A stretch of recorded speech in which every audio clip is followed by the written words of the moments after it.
वाडीतील लोक कोण कोण आहेत हात वर करा. बघा आपलं गावच आहे. तर तुम्हाला बॅलेट वरती मतदान पाहिजे आहे का?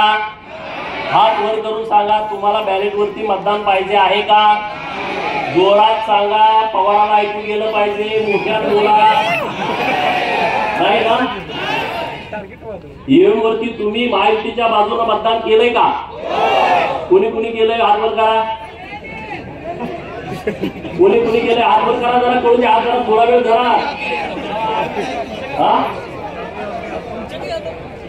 आणि म्हणून आम्ही ठरवलं की मार्करवाडी गावामध्ये गेलं पाहिजे. महाराष्ट्रामध्ये आणि देशामध्ये मार्करवाडी पॅटर्न आणि पहिल्यांदा पॅटर्न कुणाला दिसला? कुणाला दिसला? अरे माझं रक्ता मांसाचं गाव आहे, माझ्या पै पावड्यांचं गाव आहे, 90% इथं धनगर समाज राहतो. आणि मग माझी जबाबदारी वाढली की अरे धनगरांना पुढं काय केलं की म्हणजे या महाराष्ट्रातला धनगर समाज लोकशाहीच्या माध्यमातून जी निवडणूक प्रक्रिया पार पडते त्याच्या विरोधात आहे असं वातावरण करण्याचं महापाप शरद पवारांनी केलं. म्हणून आम्ही मार्करवाडीवर जायला लागलो.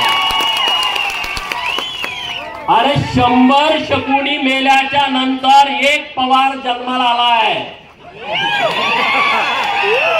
100 शकुनी मेल्याच्या नंतर एक शरद पवार जन्माला आलाय. याचं डोकं बघा की धनगर समाज हा कायदा मानत नाही, धनगर समाज हा लोकशाही मानत नाही. अरे 100 गावांच्या विधानसभा मतदारसंघामध्ये माझ्याच मार्करवाडीला का पुढे केला? आणि म्हणून मी आणि सदाभाऊ इथं तुमच्या गावामध्ये आलो आहे. आणि या हिंदुस्थानातला धनगर समाज हा लोकशाहीला मानतो. या भारताच्या नवनिर्मितीमध्ये धनगरांचा सिंहाचा वाटा आहे. जी संसद भवन आज दिल्लीमध्ये डोमानं उभी आहे, जे राष्ट्रपती भवन दिल्लीमध्ये उभा आहे आणि त्या सगळ्या जमिनी आहेत त्या होळकरांच्या रायसोनी गावामध्ये उभ्या आहेत. अरे ही लोकशाही मजबूत करण्यासाठी या होळकरांचा सिंहाचा वाटा आहे. आणि म्हणून पवारांचा डाव लाथानं उधळून टाकण्यासाठी आज आम्ही तुमच्या समोर आलो आहे. बरोबर आहे की चुकीचं आहे? हा का रे बाबा? पहिल्यांदा आम्ही राजीनामा देणार. दे की तुझ्या लेकीचा, दे लेकीचा राजीनामा. 4-5 महिन्यापूर्वी लोकसभेच्या निवडणुका झाल्या, 1 लाख 1.5 लाखांना निवडून आली आहे. दे तुझ्या त्या कर्जत जामखेडच्या नातबाचा 1100 मतांनी निवडून आलाय. दे त्या जयंत पाटलाचा, परवा आला होता ना जयंत पाटील इथं, तोंडावरती 7 आसरा घेऊन आला होता ना. दिसायला देखना राजबिंडा, तितकाच कपटी, तितकाच नीच, तितकाच जातीवादी. दे ना त्याचा राजीनामा. या तिघांचा राजीनामा द्या आणि ईव्हीएमचं आंदोलन सुरू करा. आणि राहुल गांधींनी त्यांनी स्वतःचा आणि त्याच्या बहिणीचा देऊ दे ना राजीनामा. आणि मग या आंदोलनामध्ये येऊ दे ना. बरोबर आहे की चुकीचं आहे? बरोबर आहे का चुकीचं आहे? अरे एका आमच्या आनंदराव देवकाते साहेबांनी राजीनामा दिला, अजूनपर्यंत त्या घराला आमदारकी मिळाली. मिळाली का सांगा? मिळाली? तुम्ही बळीचे बकरी आम्हाला करता. तुम्ही व्हा ना, तुम्हाला बिरोबाला कापतो ना आम्ही माजलेल्यांना. बरोबर ना? आपण बिरोबाला कुणाला कापतो? बोकाड. ते कुठलं बोकाड कापतो? 10-12 बोकड आपल्याला असते. कुणाला कापतो? बकरी आपल्याकडे 100 असते, पण त्यातल्या एकालाच काय कापतो? कारण ते माजलेला असतो. आणि म्हणून या महाराष्ट्रातल्या प्रस्थापितांना आपल्याला बिरोबाला आणि खंडोबाला कापावं लागेल. कापायचं की नाही कापायचं? आज महाराष्ट्रामध्ये आणि देशामध्ये निवडणुका झाल्या. ईव्हीएमच्या नावानं तुम्ही आता गळा काढताय. सदाभाऊनी त्यांच्या भाषेत तुम्हाला सांगितलं, अरे बाबांनो ही ईव्हीएम आलंय कधी? तुम्ही त्याच्यानंतर 2 वेळा केंद्रामध्ये सत्ता भोगली. 2009ला हे शरदचंद्रजी पवार या माढा लोकसभा मतदारसंघातून ईव्हीएम वरती निवडून गेले. गेले की नाही गेले सांगा? 5 वर्ष तुमचे प्रतिनिधी होते. तुमच्या गावात किती वेळा आलते? मार्करवाडीमध्ये किती वेळा आलते? जरा जोरात कळू द्या.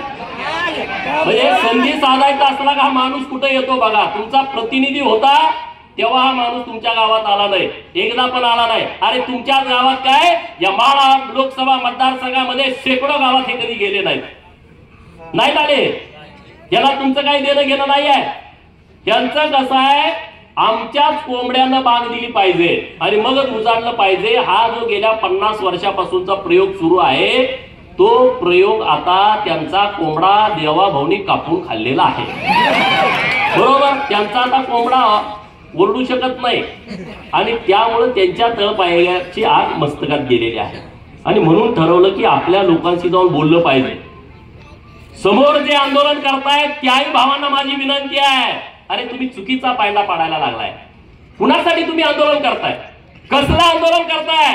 अरे जर समाजाचं आंदोलन असतं, आम्ही सरकारचा विचार केला नसता, आम्ही तुमच्या बाजूने ठामपणे उभं राहिलो असतो. आज जे मार्कणवाडीतून जे आंदोलन उभा करताय ना, हे सरंजाईशाही, हे मोहिते असतील, हे पवार असतील, यांना वाटतंय की आम्हीच या लोकांना गुलाम बनवून आम्हीच इथले राजे आहोत लोकशाहीतले सुद्धा. अरे डॉक्टर बाबासाहेब आंबेडकर साहेबांनी जेव्हा संविधान आणलं ना, तेव्हा राजे आणि पोतराजे एका लेवलला आणून बसवले, यामध्ये फरक ठेवला नाही. आणि तुम्ही आता लोकशाहीमध्ये गेली अनेक वर्ष या महाराष्ट्राच्या सत्तेमध्ये ठाण मांडून होता आणि आता तुम्ही बाजूला झाल्यानंतर तुम्हाला वाईट वाटतंय. तुमच्या पोटामध्ये कळा उठते. तुमच्या पोटात किती जरी कळा उठल्या तर देवाभाऊ नावाचा डॉक्टर आलाय, चुन्याची गोळी देऊन तुम्हाला बरं करताय. तुम्ही आता टेन्शन घेऊ नका. ईएम वरती घोटाळा होतोय. अरे माझं 2019ला मी बारामतीमध्ये उभा होतो, माझं डिपॉझिट जप्त झालं, मी भारतीय जनता पार्टीचा उमेदवार होतो. ईव्हीएम मध्ये जर घोटाळा असता तर माझं डिपॉझिट गेलं असतं का? तुम्ही साधा विचार करा. गेलं असतं का सांगा? जरा तरी जवळ आणून चिटकवलं असतं का नसतं? हा, जरा तरी जवळ. अरे 2024च्या लोकसभेमध्ये तुमचे 31 खासदार निवडून आले, तेव्हा ह्यांची स्टेटमेंट काय होती पवारांची? महाराष्ट्र आणि महायुतीचा सुपडा साफ केला. बघा पेपर काढून, बघा युट्यूब वरती बातम्या काढून. महाराष्ट्राची जनता माफ करणार नाही. त्यांनी तुम्हाला हद्दपार केलं 4 महिन्यापूर्वी यांची स्टेटमेंट, आणि आता तुम्हाला हद्दपार केलं तर ईव्हीएमच्या मागे पवार दडायला लागले. आणि ईव्हीएम बारकी मशीन आहे, त्याच्या मागे पवारासारखा माणूस दडू शकतो का? पण दडायला लागले. सदाभाऊनी तुम्हाला सांगितलं बॅलेटवरच्या याला निवडणुका काय पाहिजे.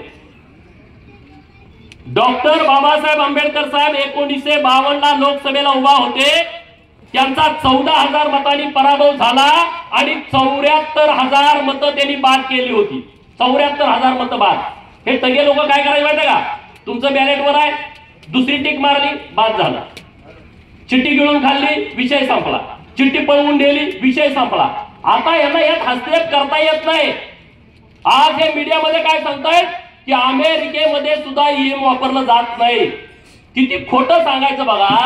आज देशामधल्या अनेक राष्ट्रांमध्ये ईव्हीएम वरती निवडणुका होत आहेत. त्यामध्ये अमेरिकेमधले काही राज्य आहेत, त्यामध्ये ऑस्ट्रेलिया आहे, त्यामध्ये बेल्जियम आहे, Bulgaria, Switzerland, Canada, Mexico, Argentina, Brazil, Chile, Peru, Venezuela, Namibia, Nepal, Bhutan, Armenia, शेजारचा आपल्या बांगलादेश. आणि याच्यापेक्षा काय, जो राहुल गांधी तुमच्या गावामध्ये येणार आहे त्याच्या आजोळात इटलीमध्ये सुद्धा ईएम वरती निवडणुका होत आहेत. राहुल बाबाला माझा सवाल आहे, पहिला आजोळला जा, मामाच्या गावाला जा. जुक जुक जुक जुक आगे न गाडी, दुराच्या रेस्या हवेत गाडी, पळती झाडे पाहूया, मामाच्या गावाला जाऊया. आमच्या लहानपणी आम्ही म्हणत होतो तू विमानात जा. आणि इटलीमध्ये का ईव्हीएम मधून मतदान होतं ह्याचा अभ्यास कर ना. किती या देशामध्ये खोटं पसरवायचं. आपल्याकडे एक म्हण आहे, खरं घरातून बाहेर पडेपर्यंत, चप्पल घालूपर्यंत खोटं गावभर हिंडून येतं.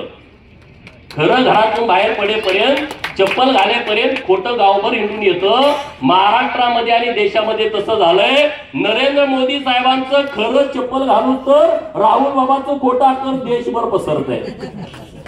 इकडं शरद पवार देवाभाऊचं खरं चप्पल घालूच तर, बाहेर पडूच तर शरद पवारचं खोटं अख्खं महाराष्ट्रभर पसरतोय. असं झालं, तसं झालं, अमुक झालं, तमुक झालं. अरे पारावरती गप्पा मारताना पवार साहेब लय खतरनाक माणूस आहे, पवार साहेब माणूस हुशार आहे. अरे आतापर्यंत शरद पवार हा विश्वासघातकी माणूस आहे हे सगळ्या लोकांना माहित होतं. कुणाकुणाला माहित नव्हतं? हात वर करा. सगळ्याला माहित. कुणाकुणाला माहित होतं त्याने हात वर करा. की शरद पवारांचं संपूर्ण राजकारण हे विश्वासघातावरती अवलंबून आहे, याबद्दल महाराष्ट्रातल्या कुठल्याच माणसाच्या मनामध्ये शंका नव्हती. का होती कुणाच्या मनामध्ये शंका? पण शरद पवार हुशार आहे असं सगळी माणसं म्हणत होती. शरद पवाराला अक्कल जास्त आहे, ती कधी काय करत सांगता येत नाही, हे म्हणणं तुमचं खरं होतं का नाही सांगा. पण मार्कडवाडीच्या पॅटर्न मध्ये पवारांनी लक्ष घातल्यानंतर पवार विश्वासघातकी आहेत हे सगळ्यांना मान्य होतं, पण पवारांची अक्कल सुद्धा संपलेली आहे हे आता मार्कडवाडीच्या आंदोलनामधलं माहीत झालेलं आहे लोकांना. बरोबर ना? अरे बाबा, काय आंदोलन तुम्ही करताय, काय प्रक्रिया आहे तुम्ही समजून घ्या. या महाविकास आघाडीच्या नेत्यांना मी आणि सदाभाऊंनी आवाहन केलं होतं, मुंबईमध्ये महात्मा गांधींच्या पुतळ्यांच्या समोर बसून हे आवाहन केलं होतं की 2017 साली निवडणूक आयोगानं आवाहन केलाय, जर यामध्ये काही घोटाळा असेल तर तुम्ही समोर या आणि आम्हाला दाखवून द्या. 2017 पासून 2024 पर्यंत एकही माणूस तिथं ईव्हीएम मशीन हॅक होतंय याचा पुरावा घेऊन गेला नाही. आणि आम्ही सुद्धा आवाहन केला होता, तुम्ही कशाला असं खोटं सांगताय लोकांना, जर ईव्हीएम हॅक होत असेल, ईव्हीएम मध्ये सेटिंग झाला असेल तर तुम्ही सगळे समोर या आणि आम्हाला दाखवून द्या की ईव्हीएम मध्ये अशा अशा पद्धतीने घोटाळा होतोय. एकही माणूस पुढे यायला तयार नाही. बक्षीस पण आम्ही जाहीर केला. जयंत पाटील इथं आले होते परवा, चेहरा बघितला, लय डिम पडलं होतं. अरे 22 तारखेला संध्याकाळी हा माणूस मुख्यमंत्री होणार म्हणून नव्या नवरी सारखा नटला होता, इकडं तिकडं फिरत होता की मुख्यमंत्री होणार, आणि सकाळी 11 वाजता गारद झाला, एकदम गडी डिम पडलाय, एकदम असा राजविंडा गडी पण असा डिम पडलाय. आणि तो काय म्हणतोय, कार्यकर्त्याची मिटिंग घेऊन आपला विजय हा 61,000 मतांनी झालाय. निवडून किती मतांनी आलाय? 11,000. भाजपवाल्यांनी 50,000 मतं यात अगोदरच सेट केले. काय म्हणतोय? भाजपनं 50,000 मतं अगोदरच सेट केले. म्हणून मी आणि सदाभाऊनं घोषणा केली, जर जयंतराव पाटील बाहेरच्या देशामध्ये शिकलेले आहेत, इंजिनियर आहेत, त्यांनी जर हे सिद्ध केलं तर मी 50 रुपयाचं बक्षीस देईन आणि सदाभाऊ 51 रुपयाचं बक्षीस देईन. असं 101 रुपयाचं बक्षीस आम्ही जाहीर केलंय. लायकी प्रमाणे बक्षीस द्यावं लागतं. दुसरा कोणी हॅकर असेल तर त्याला 11 लाख रुपयाचं आमचं वेगळं बक्षीस आहे, त्यानं जर त्याच्या बुद्धिमत्तेने हॅक केला तर. काय प्रकार आहे, किती खोटं बोलायचं, लोकांना किती खोटं सांगायचं. जयंत पाटलांना ही प्रक्रिया माहित नाही ईव्हीएमची, शरद पवारांना ही प्रक्रिया माहित नाही. मी आवाहन करतो मार्कडवाडीतून, शरद पवारांनी राष्ट्रवादी काँग्रेसच्या खासदारांचं, राष्ट्रवादी काँग्रेसच्या आमदारांचं एक प्रशिक्षण घ्यावं आणि या देशामध्ये निवडणुका कशा होतात त्याचं प्रशिक्षण पहिल्यांदा त्यांना द्यावं आणि मग महाराष्ट्राच्या समोर यावं, मग महाराष्ट्राच्या समोर यावं. अरे आंदोलन करायला हरकत नाही, पण मार्कडवाडीमध्ये मतदान घेण्यास प्रशासनाचा विरोध. बघा, एका बाजूला हे लोकसभेला काय म्हणले की भाजप संविधानाच्या विरोधात आहे, भाजप संविधान बदलू पाहत आहे, आणि आता विधानसभेची निवडणूक झाल्यानंतर तुम्ही मार्कडवाडीमध्ये बॅलेट वरती मतदान घेण्याचा आग्रह करताय. म्हणजे तुम्ही कायदा मानत नाही, म्हणजे तुम्ही संविधानला मानत नाही. शरद पवारांचा हम करे सो कायदा सुरू आहे, ते देशामध्ये संविधानाला मानत नाही. अरे साधं गणित आहे, लोकप्रतिनिधी अधिनियम आहे 1951, कलम 19A, कलम 20 आणि कलम 20A काय म्हणताय की या देशामध्ये निवडणूक घेण्याचा अधिकार फक्त इलेक्शन कमिशन ऑफ इंडियाला आहे किंवा त्यांच्या लोकांना आहे. याच्या व्यतिरिक्त दुसरा माणूस निवडणूक घेऊ शकत नाही. म्हणजे दुसऱ्या त्यांच्या मशिनरीला, म्हणजे कोणाला, कलेक्टरना लोकसभेची निवडणूक, प्रांतांना विधानसभेची निवडणूक, बीडीओ आणि तहसीलदारांना पंचायत समिती आणि जिल्हा परिषदची निवडणूक घेण्याचा अधिकार आहे. दुसऱ्या कुठल्याही माणसाला ही निवडणूक घेता येत नाही. एवढं साधं जर शरद पवारांना कळत नसेल तर एवढा इतके वर्ष महाराष्ट्र यांच्या ताब्यात होता, मग यांनी राख रांगोळी महाराष्ट्राची केली का नाही केली सांगा तुम्ही. एवढं जर यांना कळत नसेल हे समजून सांगा गावातल्या लोकांना. निवडणुकीच्या अगोदर FLC केली जाते, फर्स्ट लेवल चेकिंग. FLC म्हणजे काय आहे, त्या ज्या सगळ्या ईव्हीएमच्या मशीन आहेत ना त्या मसली सोलापुरात, त्या मसली सांगलीत, त्या मसली साताऱ्यात, त्या पुण्यात जिल्ह्याच्या ठिकाणी असतात गोडाऊनमध्ये, तिथं प्रत्येक पक्षाच्या प्रतिनिधीला बोलवलं जातं. भाजपा, राष्ट्रवादी, शिवसेना, उद्धव सेना, शरद पवारची राष्ट्रवादी, काँग्रेस, छोटे पक्ष बसपा असेल, माकप असेल, सेकाप असेल, रासप असेल, रिपाई असेल, रयत संघटना असेल, या सगळ्या पक्षाच्या प्रतिनिधीला बोलावलं जातं आणि तिथं फर्स्ट लेवल चेकिंग केलं जातं. म्हणजे काय केलं जातं, तुमच्या विधानसभा मतदारसंघामध्ये जेवढ्या मसली आहेत, जेवढे बूथ आहेत, त्या मसलीपैकी 1% मशीनवरती 1200 मतदान पोलिंग करून घेतली जातात. किती? 1200 मतदान तुमच्या समोर, आणि मग ते चेक केलं जातं हे 1200 मतदान पडले का. परत 2% मसली त्यातल्या घेतल्या जातात, त्यामध्ये 1000 मतदान चेक केलं जातं. 1000 वेळा मतदान द्यायचं आणि ते चेक करायचं त्याला दिलंय का, आणि मग तिसऱ्या वेळा परत 2%, त्यामध्ये 500 मतदान द्यायचं. हे 2%, 2% 1%, 5% झालं. आणि राहिलेल्या सगळ्या मसलीवरती एका मशीन मध्ये 16 उमेदवार असतात, त्या प्रत्येक मसलीवरती 6 प्रत्येक उमेदवाराला मतदान द्यायचं आणि ते चेक करायचं. हे चेक त्यांच्या समोर करायचं आणि त्यांनी सह्या करायच्या सगळ्या प्रतिनिधीने. आणि मग जेव्हा ही मशीन आपल्या गावात येते ना बूथवरती, तिथं आल्यानंतर आपल्या सगळे आपण मतदान प्रतिनिधी असतो, त्यांच्या समोर प्रत्येक मशीनवरती 50 मतदान करून घ्यायचं. किती? येड्यात कुणाला काढताय? अरे आमचा मेंढका सुद्धा हुशार झाला पवाराच्या पार्टीच्या लोकांना.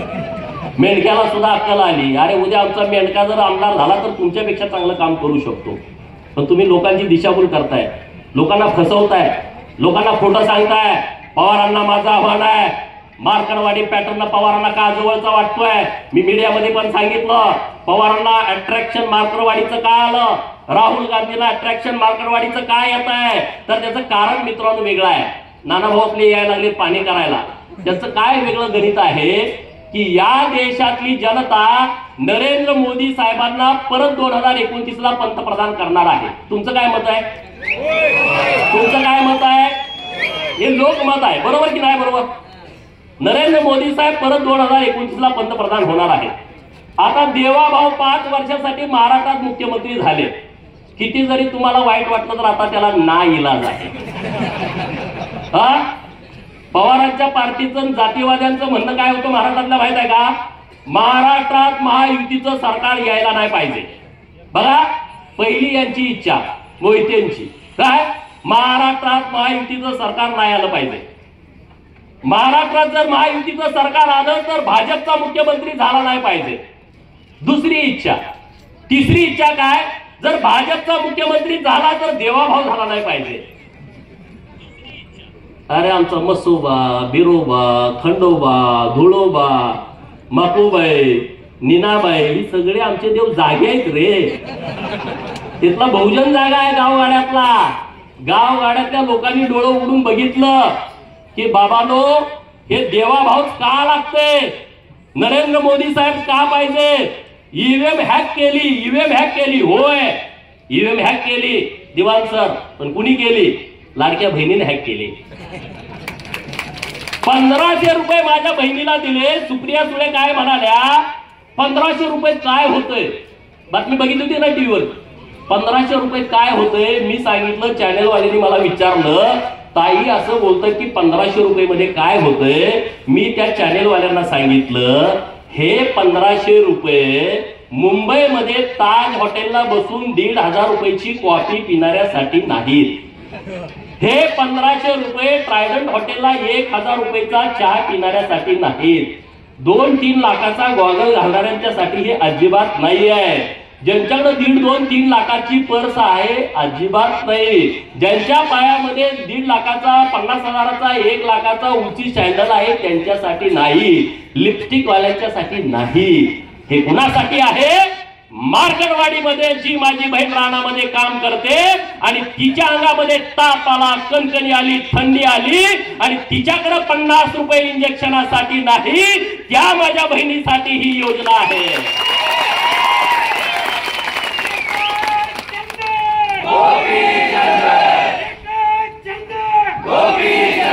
दुपारची शाळा सुटल्यानंतर पोरग पळत पळत पळत येते, आई आई आई मला 10 रुपये पाहिजे आईस्क्रीम घ्यायला. आणि जेव्हा आई घरामध्ये जाते, डब्यामध्ये बघते, गाडग्यामध्ये बघते, चुलीजवळ बघते, तिच्याकडे 10 रुपये नाहीत आणि म्हणून तिच्या डोळ्यात पाणी येते की मी माझ्या लाडक्या पोराच्या हातामध्ये खाऊसाठी 10 रुपये देऊ शकत नाही. त्या लाडक्या बहिणीसाठी ही आमची योजना आहे. आणि म्हणून महाराष्ट्रातल्या लाडक्या बहिणीनं ही ईव्हीएम मशीन हॅक केली. या महाराष्ट्रातल्या ओबीसीनं 346 जाती असणाऱ्या ओबीसीनं भटक्या विमुक्तानं या महाराष्ट्रातल्या लोकांनी ईव्हीएम मशीन हॅक केली. सगळी मतं ही महायुतीच्या बाजूने दिली. या महाराष्ट्रातला गरीब मराठा ताकदीनं देवभाऊंच्या पाठीमागे उभा राहिला, त्यानं ही मशीन हॅक केली. मित्रांनो, गावातल्या कोतवालाला जाऊन भेटा. 7,500 पगार वाढवला, परत 10% वाढवला. कोतवालाचं गावात संबंध किती असते तुम्हाला माहित आहे? कोतवालाच्या पुढे कोण जाते का? नाहीतर उतारा उलटा पालटा करून टाकते. या महाराष्ट्रातल्या कोतवालांचा 7,500 पगार वाढवला. त्या कोतवालांनी आमच्या बाजूने मतदान केलं, त्यांनी ईव्हीएम मशीन हॅक केली. गावातल्या पोलीस पाटील तर कोण आहे का? पोलीस पाटील 8,500 मानधन वाढवलं या महाराष्ट्रातल्या पोलीस पाटलांचं. मग police Patil EVM machine hack करायचं सोडल का सांगा? 5 वर्ष आंदोलन करत आम्हाला हे जे आम्हाला कुणी काय दिलं नाही. देवाभाऊनी 8,500 वाढवून टाकले. पोलीस पाटलांना पै पावले नातेवाईक असते नाही, पाटील गावात रुबाबदार असते, दिलं नसतंय काम पाटलाचं. पाटलाच्या नातेवाईकांनी मशीन हॅक करून टाकली. सगळे माहितीच्या बाजूने मतदान करून टाकलं की नाही टाकलं सांगा? होमगार्ड पोरं आंदोलन करते, 180 दिवस आम्हाला काम द्या आणि आमच्या मानधनात दुप्पट वाढ करा. कधीच कुणी केली नाही. देवाभाऊने केली, दुप्पट वाढ करून टाकली. पोलीस ड्रेसमध्ये असणारा माझा होमगार्ड भाऊ खुश झाला, त्यानं ईव्हीएम मशीन हॅक केली. 1 रुपयामध्ये विमा. त्या द्राक्ष बागायतदार शेतकऱ्याला विचारा, त्या डाळिंब बागायतदार शेतकऱ्याला विचारा, त्या ऊसवाल्याला विचारा, त्या कापूसवाल्याला विचारा. 1 रुपयामध्ये विमा. अरे शेतकरी खुश झाला. 0 लाईट बिल, शेतकरी खुश झाला. मी विचारलं शेतकऱ्यांना प्रचाराला गेल्यावर, किती वीज बिल होतं तुमचं? म्हणला 5 लाख. घेतल्यापासून भरलंच नाही. 3 लाख, 2 लाख. मग तो काय पवारच्या बाजून मतदान करेल का? सांगा ना. ज्याचं लाईट बिल 3 लाख, 4 लाख, 5 लाख माफ झालं, तो पवारांच्या बाजूने मतदान करेल का? नाही करणार.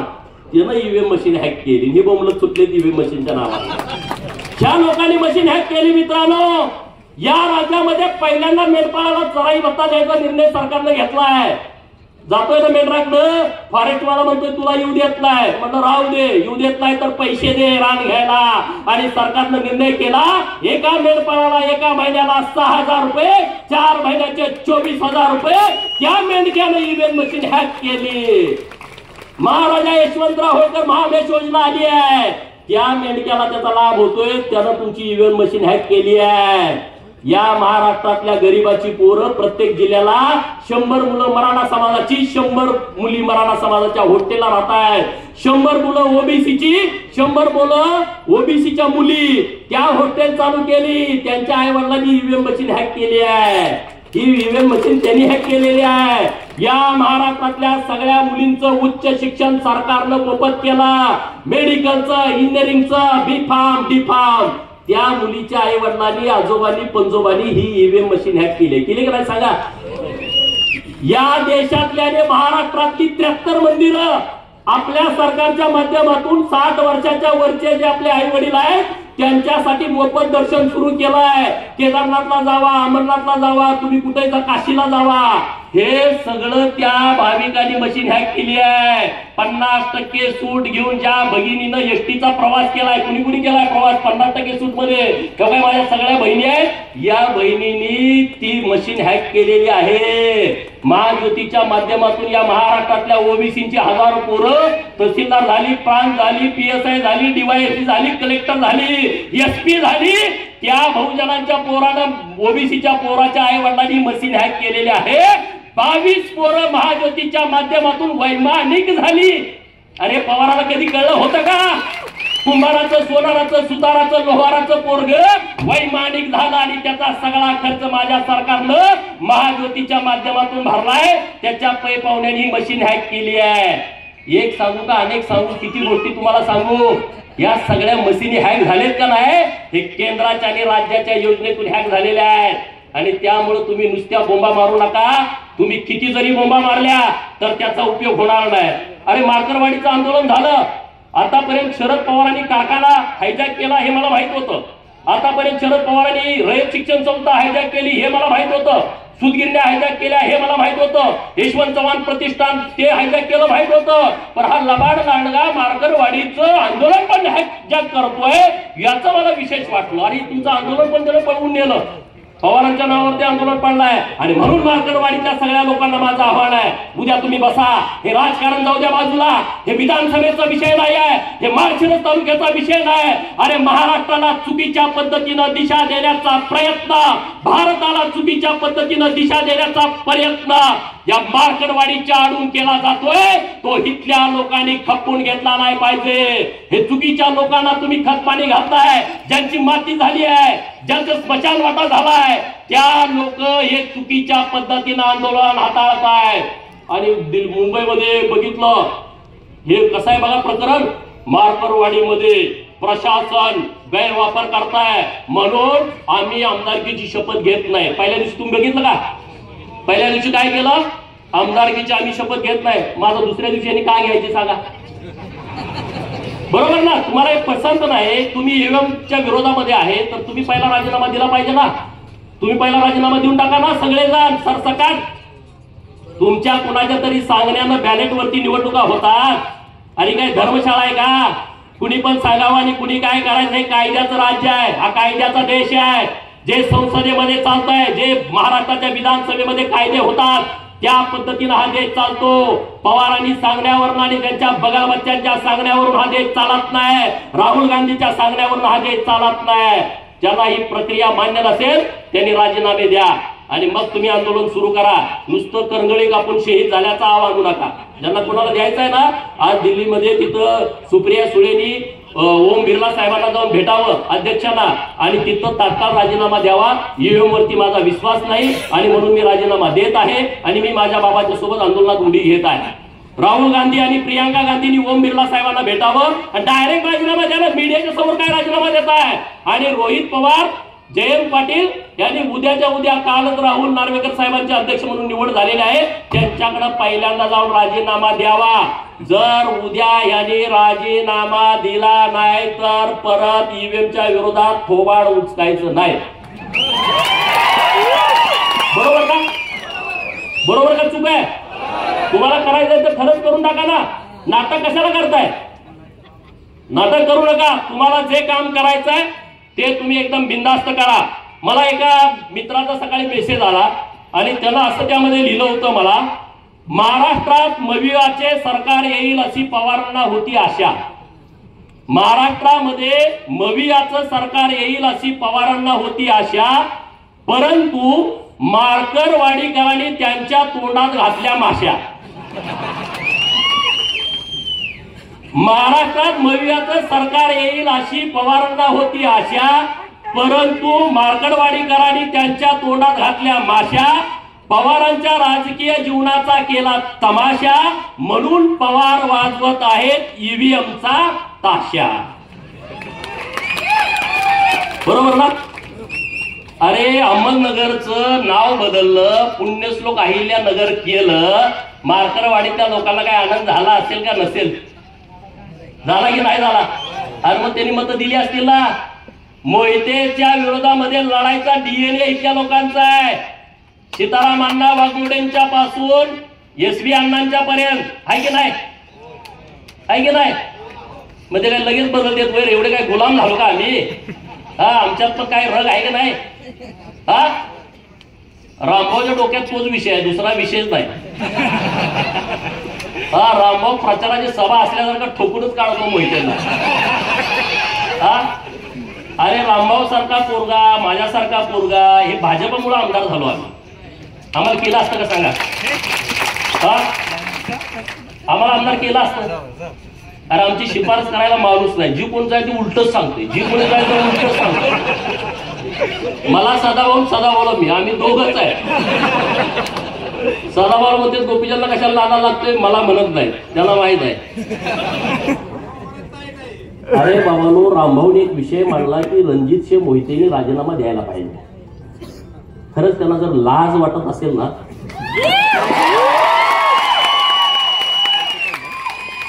अरे आपण ज्या देवाभाऊंच्या मुळे माणसात आहोत, जेलमध्ये तुम्ही असता, त्या देवाभाऊंच्या अडचणीच्या काळामध्ये तुम्ही लोकसभेला आणि विधानसभेला विरोधामध्ये गेला. नितेश राणेंचं टाळ्या वाजवून जरा अभिनंदन करा. मी कहाणी तुम्हाला सांगणार आहे. नारायण राणे हा एकदम कडवा माणूस आहे, बरोबर, रगेल आहे. पूर्ण त्यांच्या पुढची रगेल निघाली. परवा देवाभाऊंचा गटनेतेपदी जेव्हा निवड झाली विधिमंडळाच्या, तेव्हा सदाभाऊ त्यांच्या बाजूला, मी माझ्या बाजूला नितेश राणे, नितेश राणेच्या बाजूला रणजित मोहिते बसले होते सेंट्रल हॉलला. नितेश राणे साहेबांना ते दिसल्यामुळे तू कसं काय झालंय, हे खरी परिस्थिती. अरे तुला काय लाज लज्जा वाटत नाही का? नाही, ते रामभाऊनं आमच्या खानदानाची आईवण काढली. अरे तुझे कुठं, तू खानदान सगळं जेलमध्ये असतं तुझं म्हणले. तू काय सांगतो रे म्हणले? देवाभाऊंच्या विरोधात गेला, चाल पाहिला मी 4 दिवसापूर्वी गेलं ते उठूनच गेलं.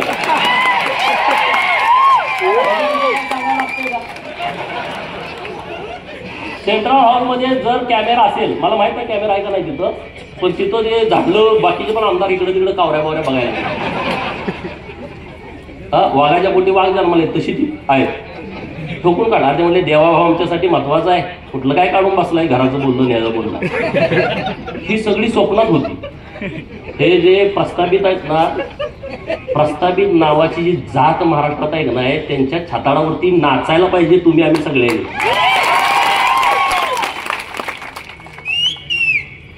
नाचायला पाहिजे की नाही पाहिजे?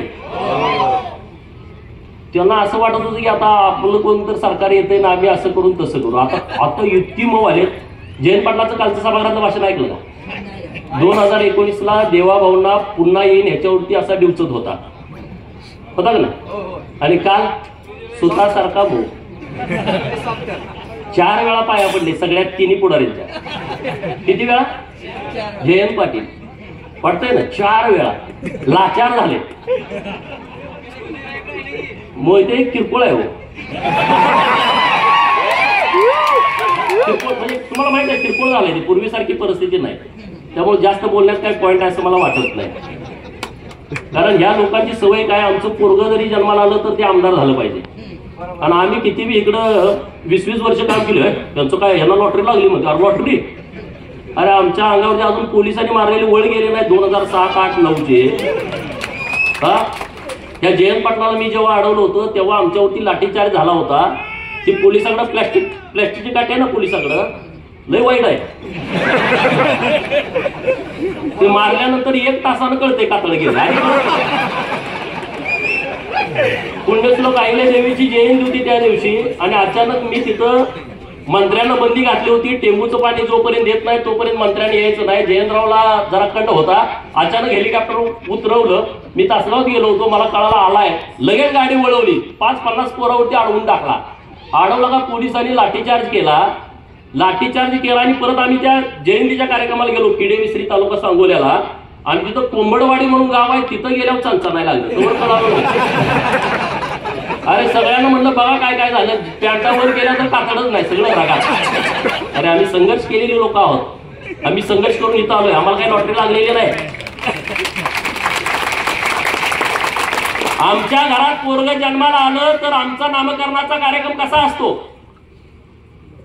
पोरग पाळण्यात ठेवते, आमच्या आई बहिणी गोळा होते. कुणी गोविंद म्हणा, कुणी गोपाळ म्हणा, कुणी गोविंद म्हणा, कुणी गोपाळ म्हणा, पूर्ण करून त्याचं नाव ठेवते. बरोबर? मोहितेच्या घरात असं नाही, कुणी गोविंद म्हणा, कुणी गोपाळ म्हणा. तिथं पाळण्यात ठेवले, कुणी आमदार व्हा, कुणी खासदार व्हा. काय? कुणी आमदार व्हा, कुणी खासदार व्हा, कुठल्याही पार्टीत जावा, बेईमान राहावा, पण आमदार खासदार व्हा. त्यात नाही जमलं तर जिल्हा परिषदचा अध्यक्ष व्हा, जिल्हा परिषदचा सभापती व्हा, जडपीचा मेंबर व्हा, पंचायत समितीचा मेंबर व्हा. नाही झालं तर मग तिथं सरपंच व्हा, पण सुट्टी देऊ नका. माझी भाजपला सुद्धा विनंती आहे, ज्यांनी गद्दारी केली आहे, 2024 ला आपल्या पडत्या काळामध्ये त्यांना पायताना जवळ सुद्धा उभा करू नका. एकट्या मोहितेचा विषय नाही. महाराष्ट्रात ज्याने आपला लाभ घेतला, आपला गैरफायदा घेतला, त्यामुळे तुम्ही रामभाऊ चिंता करू नका. तुमचा योग्य सन्मान भारतीय जनता पार्टीच्या माध्यमातून होईल. यासाठी मी आणि सदाभाऊ माननीय देवाभाऊंना जाऊन भेटेन. चिंता करू नका अजिबात. आणि आपण काय काळजी करायची? आपला काय बाप आमदार खासदार होता का? अरे तुमचा तर बाप ऊसतोड मजूर होता. माझी आई मी तुमच्या समोर बोलत असताना शेतात राबतीये, सदाभाऊची आई शेतामध्ये राबतीये. आपलं नुकसान होणार आहे काय? आपला काय कारखाना आहे का? सुधीर नाही का? बँक आहे का? आपलं लोन आहे? काय नाही. आपल्याला कापड आणि गाडी सोडून काही नाही. काय चिंता करायचं? त्यामुळं कुठल्याही प्रस्थापिताच्या छताडाला धरायला आम्हाला कधीच काय भीती वाटत नाही. आणि आम्ही छताड धरतोय, तुमच्यासाठी धरतो. आमचं वैयक्तिक काय नाही त्यांच्यासाठी. आमचं वैयक्तिक तिथं काय अडकलेलं नाही. आणि म्हणून आज ईव्हीएमच्या बाबतीमध्ये जो खोट आणि लोकांना ते खरं वाटायला लागलं. आता मला कुलाळवाडी नावाचं गाव आहे, 11च मतं विरोधात पडली. मग तिथं काय ईव्हीएम घोटाळा झाला? अरे मला मानणारी, भाजपला मानणारी, देवाभाऊला मानणारी लोक आहेत त्या गावातली. नुसती 11 मतं विरोधात गेली 1100 पैकी. अशी कितीतरी गाव आहेत महाराष्ट्रामध्ये. वन साइड सगळं मतदान झालेलं आहे. अरे या महाराष्ट्रातल्या जनतेचा विचार करणारा माणूस जर मुख्यमंत्री होणार असेल तर लोक पवारांना मतं देतील का? लोक विरोधकांना मतं देतील का? अरे देणार नाही. या महाराष्ट्रातल्या गोरगरिबांचा, उपेक्षितांचा, अपमानित लोकांचा नेता देवाभाऊ आहे. या महाराष्ट्रातल्या प्रस्थापितांचा कर्दनकाळ आहे. या महाराष्ट्रातल्या विस्थापितांची काळजी घेणारा नेता आहे. आणि हा नेता महाराष्ट्राच्या सत्तेमध्ये यावा म्हणून गावगाड्यातल्या लोकांनी मतदान केलाय. गावगाड्यातल्या लोकांनी मतदान केलाय. गावगाड्याची काळजी घेणारा नेता आहे. अरे त्याला किती बदनाम करण्याचा तुम्ही प्रयत्न केला, किती आंदोलन केली, किती वेळा त्यांना डॅमेज करण्याचा प्रयत्न केला, किती त्यांना जातीवरनं हिणवलं. आणि तुम्ही पुरोगामी आहे का? अरे पुरोगामीच्या कंबाड्यात लाता लोकांनी घातलेल्या आहेत. यातलं थोतांड चालणार नाही या महाराष्ट्रामध्ये. अरे पुण्यश्लोक अहिल्यादेवींचं नाव दिलं सोलापूरच्या विद्यापीठाला. पवारांच्या मागे होतो आपण. 2004 ते 2018 का नाही नाव दिलं? का प्रश्न पडतो का नाही स्वतःच्या मनाला? पडतो की नाही पडत? सोलापूर मधला हा विषय. आघाडीचं सरकार होतं, नाव दिलं नाही. आमची लोक विसरतात का? नाहीत विसरत. आणि म्हणून मार्कनवाडीतली गावातली लोक ताकदीनं महायुतीच्या सोबत उभा राहिली, नरेंद्र मोदी साहेबांच्या सोबत उभा राहिली, देवाभाऊंच्या, एकनाथ शिंदे साहेबांच्या सोबत उभा राहिली. आणि पुढे सुद्धा तुम्ही ताकदीनं उभं राहा. या गावाचा सर्वांगीण विकास करण्याची सर्वस्वी जबाबदारी भारतीय जनता पार्टीची आहे. रामभाऊनी जे काम केलंय आणि राहिलेलं काम करण्यासाठी आम्ही पूर्ण ताकद गावाच्या पाठीमागे उभा करू. पवारांनी काय सांगितलं म्हणजे गावागावाचा ठराव घ्या. कोण घेणार? अख्खं गावच इथं आहे आमच्या बाजूने. बरोबर की नाही? उद्या ठराव घ्या. शरद पवारांनी लिहा त्यामध्ये बारामतीचे बिन चिपळ्याचे नारद मुनी शरद पवारांनी आमच्या गावामध्ये येऊन भांडणं लावण्याचा प्रयत्न केला. त्याचा आम्ही निषेध करतो. आणि हे गाव ईव्हीएम मध्ये जे मतदान केलेलं आहे ते महायुतीला आम्ही मतदान केलेलं आहे असा उद्या ठराव घ्या. सगळ्याच्या सह्या घ्या आणि त्या बारामतीला पाठवून द्या. मीडियाला सगळ्या पाठवून द्या. द्याल का? जमल का तुम्हाला? हे भिवू नका कुणाला. मी आहे ना तुमच्या बरोबर. एक छंद, एक छंद. अरे मला किती वेळा म्हणतो हाणतो, तोडतो, मारतो. काय तोडलंय का? हे प्रस्थापित नावाची जात सगळ्यात जास्त भित्री असते. सगळ्यात भित्री. ती वापर कोणाचा करते? प्रशासनाचा. त्यांना पीआय नसला का ती लाट हलतोय. त्यांना डीवायएसपी त्यांच्या बाजूचा नसला झोपत नाही. तहसीलदार विरोधातला आला दचकून उठतोय निम्या रात्री. हे प्रशासनावरती चालतंय. हे घाबरट लोक असतात. सदाभाऊ मी काय उगाच पुढे आलोय काय? अरे आम्ही कुणाला पण अंगावर घ्यायची आमची तयारी आहे. कुणाला पण सांगा. सभागृहामध्ये काय वेळा दादा आमदार म्हणले बघतो. अरे बघतो काय? या तर म्हणलं मी एकटाच आहे. पळते पळते येत नसते. अरे तुम्ही त्या पद्धतीनं राहावा. मार्कनवाडी आणि माळशिरस तालुक्यातल्या आणि महाराष्ट्रातल्या लोकांना माझी विनंती आहे, जो पवारांनी हे आंदोलन हातामध्ये घेतलंय ते आंदोलन आपल्याला मुळापासून खऱ्या रूपानं मोडीत काढायचं आहे। त्यामुळे गावागावामध्ये ठराव घ्या आणि सगळ्या मीडियामध्ये द्या। एवढंच त्या निमित्तानं बोलतो। मार्कणवाडीच्या सगळ्या लोकांना मनापासून धन्यवाद देतो आणि थांबतो। जय हिंद, जय महाराष्ट्र।